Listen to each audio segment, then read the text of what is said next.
Hello everyone! Welcome once again to our Prof. Next Adventures.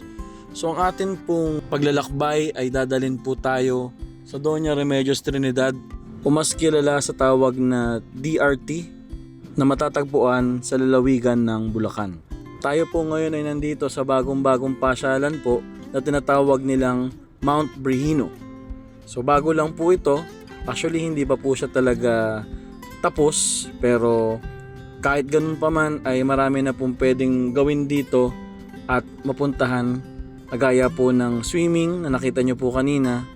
Pwede rin po mag-camping at meron din po sila mga accommodation dito kagaya ng mga kubo at meron din po silang A-shaped na small cabin room.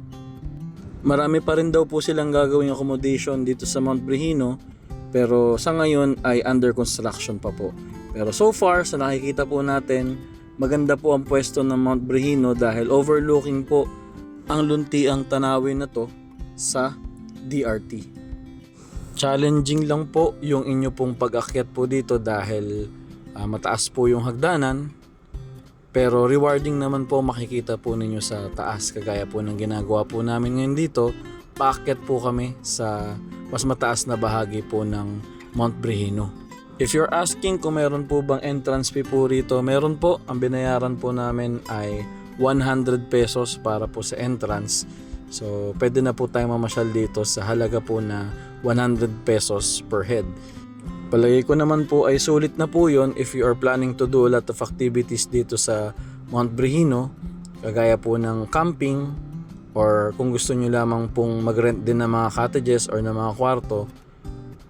Panigurado po ay masusulit po ang bayad po ninyo sa ganda po ng lugar. Nung nagpunta po kami dito ay may kalakasan po yung hangin, lalo na po sa bandang taas, kaya kung kayo po ay aakyat, kailangan din po ng iba yung pag-iingat at much as possible humawak po tayo sa hand railings para hindi po tayo mahulog dahil bundok po yung ating inaakyat. Around 4 PM po kami dumating dito after ng 2 hours and a half po na biyahe. Kaya mainit-init pa rin po, so kung possible po magdala po kayo ng payong, pero dahil nga po malakas po yung hangin ay kailangan pa rin po ng konti pong pag-iingat upang hindi po tayo maaksidente, lalo na po paakyat po talaga yung ating dadaanan. Yun naman po kung kayo po ay nagpaplano po talaga na umakyat po doon sa tuktok po nitong Mount Brihino. Gaya po ng sinabi ko, hindi pa po fully furnished itong Mount Brihino dahil marami pa po silang developments na ginagawa. Pero I'm sure na in a matter of several months, kung sakali po magpaplano kami bumalik dito, panigurado po ay mas maganda na at mas marami pong makikita at magagawa dito sa Mount Brihino. So ito na po, nakarating na po tayo sa pinakatuktok po ng Mount Brihino. Meron po ritong area na kung saan pwede magpa-picture na may swing. At ito po, nandito po ako sa pinaka tuktok na po ng bundok ng Mount Brihino.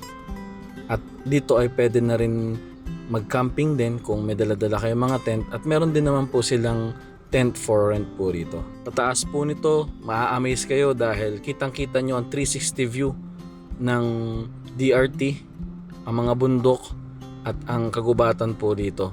So as I've said, malakas-lakas po yung hangin dito. Kaya kung may mga gamit po kayo na pwedeng liparin ay hawakan po natin na mabuti. Super sulit naman yung pag-akyat dito sa taas dahil sobrang ma-amaze ka sa tanawin, at kung kayo may plano mag-camping ay maganda rin na magpalipas po ng gabi dito.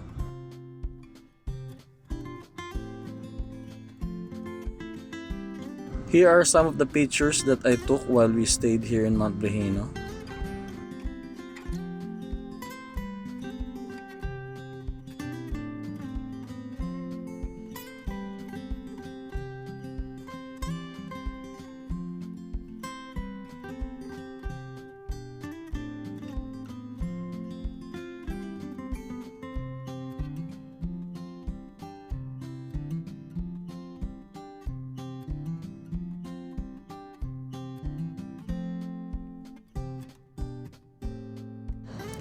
So we finally decided to go down upang puntahan yung kanilang farm at nakita namin dito yung kanilang bee farm na meron naman na nakalagay na tinitirhan ng mga honeybees.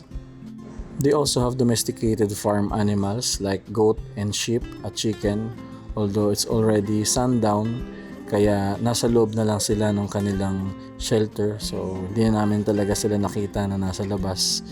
Natatanaw na lang namin dito yung kanilang tinitirhan at may nakita rin kami na mga chicken na nasa labas at sheep na nakasilip. So overall, this will be a perfect destination for your next camping activities. So this is your Prof Next Door, and I'll see you once again on our Prof Next Adventures.